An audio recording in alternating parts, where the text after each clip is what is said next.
2020년 12월 10일 목요일 지혜로운 큐티 생활 시작하도록 하겠습니다. 오늘 말씀은 요한일서 3장 13절에서 24절까지 말씀이고 우리 고등부 운동원들은 보내드린 카톡 이미지 참고하시면서 함께 말씀 나누면 좋겠습니다. 형제 여러분, 이 세상 사람들이 여러분을 미워할 때 놀라지 마십시오. 우리는 죽음을 벗어나 생명으로 옮기었음을 알고 있습니다. 우리는 이것을 그리스도 안에서 우리 형제들을 서로서로 사랑함으로써 알 수 있습니다. 서로 사랑하지 않는 사람은 죽음 가운데 거하는 사람입니다. 자기 형제를 미워하는 사람은 누구나 살인자입니다. 여러분도 아시다시피 살인자에게는 영원한 생명이 있을 수 없습니다. 예수님께서 우리를 위하여 그의 생명을 주심으로써 우리는 진실한 사랑이 어떠한 것인지를 알게 되었습니다. 그러므로 우리도 우리 형제를 위하여 우리 생명을 내어줌이 마땅합니다. 어떤 한 믿는 사람이 자기가 필요로 하는 것은 다 가질 수 있을 만큼 부자라고 합시다. 만약 그가 가난하고 필요한 것들을 갖지 못한 형제를 보고도 그 형제를 돕지 못한다면 어떻겠습니까? 그는 마음속에 하나님의 사랑이 없는 사람일 것입니다. 자녀들이여, 우리는 말로만 사랑하는 사람이 되어서는 안 됩니다. 우리의 사랑은 진실되어야 합니다. 그리고 우리는 행함으로써 그 사랑을 보여야 할 것입니다. 이를 통해 우리가 진리에 속하였음을 알 수 있게 되며 하나님 앞에서도 평안할 수 있게 됩니다. 우리의 양심이 우리를 책망하는데 우리의 양심보다 크시며 또한 모든 것을 아시는 하나님께서는 얼마나 더 우리를 책망하시겠습니까? 사랑하는 친구들이여, 만약 우리가 양심의 가책을 받지 않는다면 우리는 아무런 두려움이 없이 하나님 앞에 나아갈 수 있을 것입니다. 그리고 하나님은 우리가 구하는 것들을 우리에게 주실 것입니다. 우리가 이러한 것들을 받을 수 있는 것은 우리가 하나님의 명령을 지켰고 하나님이 기뻐하시는 일들을 했기 때문입니다. 하나님께서 명령하신 것은 그의 아들 예수 그리스도의 이름을 믿고 그분이 우리에게 명령하신 대로 서로 사랑하는 것입니다. 하나님의 명령을 지키는 사람은 하나님 안에서 살게 되고 하나님도 그 사람 안에 거하시게 됩니다. 하나님께서 우리 안에 거하신다는 사실을 어떻게 알 수 있습니까? 우리는 그것을 하나님께서 우리에게 주신 성령으로 알 수 있습니다. 아멘. 예수님을 믿음으로 본질상 진노의 자녀에서 하나님의 자녀로 바뀌게 된 우리는 죽음에서 생명으로 옮겨진 사람들입니다. 하나님의 뜻을 따라 세상의 기준과 방법과는 다르게 살아가는 우리들을 세상은 미워하지만 요한은 그것을 두려워할 필요가 없다고 이야기합니다. 예수님을 믿는 사람, 죽기까지 자신을 내어주신 그 사랑을 체험한 사람의 특징은 형제를 사랑하게 된다는 것입니다. 형제 사랑은 구원 얻은 사람이라는 증표입니다. 그리스도인이라는 이름, 하나님의 백성이라는 이름을 가지고 있지만 그 삶 속에 사랑이 아닌 미움이 가득한 사람은 여전히 예수님을 모르는 죽음 가운데 거하는 자와 같습니다. 예수님은 우리를 사랑의 사람으로 만드시기 위해 자신의 목숨을 버리셨습니다. 이런 고귀하고 놀라운 사랑 때문에 사랑이 무엇인지 알지도 못했던 죄악되고 불쌍한 우리가 사랑의 사람으로 바뀌게 된 것입니다. 예수님의 사랑은 우리의 사랑이 어떠해야 하는지를 보여주는 좋은 예입니다. 우리는 예수님이 우리를 위해 그러셨던 것처럼 목숨을 내어주기까지 형제를 사랑해야 합니다. 이 말은 곧 우리의 사랑은 그저 말과 혀에 머물러서는 안 되며 구체적인 실천까지 이어지는 사랑이어야 한다는 말입니다. 하나님은 이런 사랑을 바라시고 또 기뻐하십니다. 하나님은 그저 한 방향으로 어느 누군가의 일방적인 사랑이 아니라 그리스도인 모두가 서로 사랑하는 자들이 되기를 바라십니다. 이것은 하나님의 뜻이며 그의 계명입니다.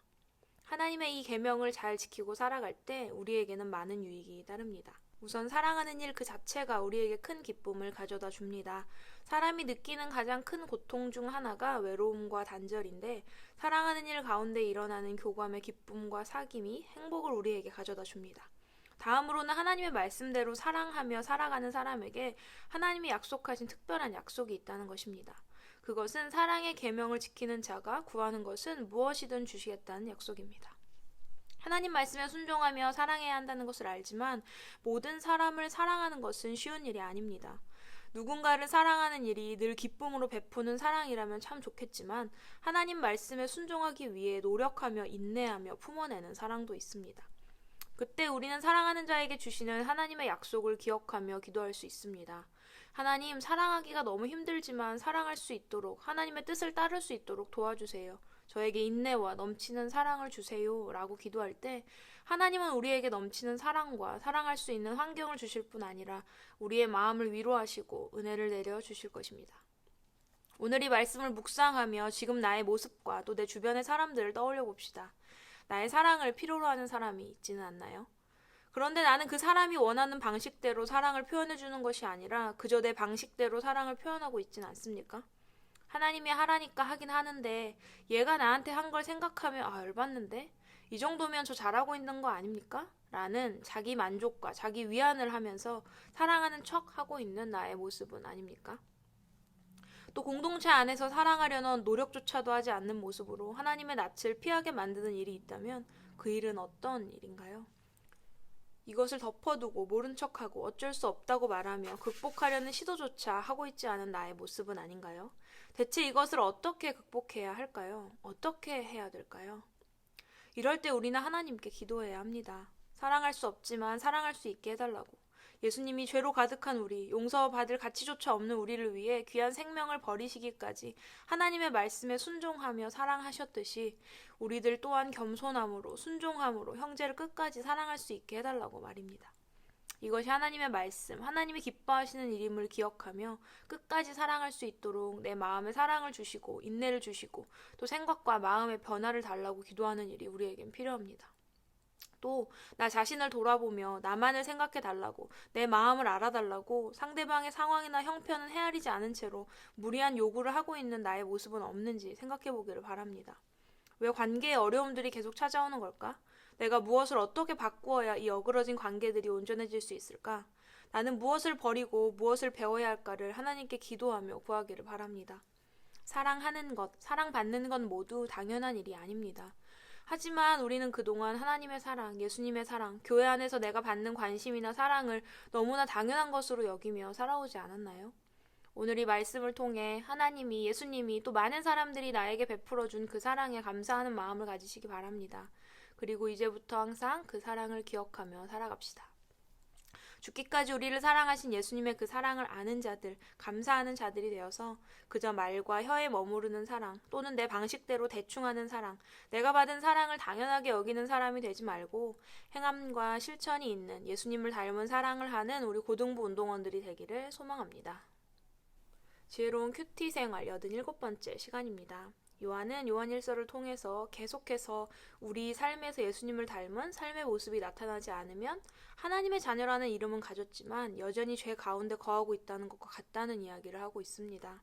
예배에 빠지지 않고 매일매일 말씀 묵상을 하면서 나는 하나님 자녀야, 난 하나님 뜻대로 살고 있어 라고 생각하는 우리에게 큰 찔림을 주는 말씀인 것 같습니다. 예수님을 닮은 삶의 모습이 없이는 하나님의 뜻대로 살아가고 있는 것이 아님을 기억하며 우리의 삶을 돌아보는 시간이 되면 좋겠습니다. 오늘의 퀴즈 드립니다. 첫 번째, 요한은 하나님의 자녀가 된 자들은 형제를 사랑해야 한다고 이야기합니다. 형제를 사랑하는 일은 어떤 일을 체험했기에 가능하며 형제 사랑은 무엇의 증표인가요? 두 번째, 서로 사랑하라는 하나님의 계명을 지킬 때 우리에게는 어떤 유익이 있습니까? 두 가지로 나누어 적어주세요. 세 번째, 오늘 말씀에 나를 비추어 보며 하나님의 자녀로서 그동안 내가 더 집중해왔던 것들은 무엇인지 솔직하게 적어보고 앞으로 더 열심히 해나가야 할, 바꾸어 가야 할 것들에 대한 다짐을 적어보세요. 우리는 내일도 지혜로운 큐티 생활로 만나도록 하겠습니다. 샬롬.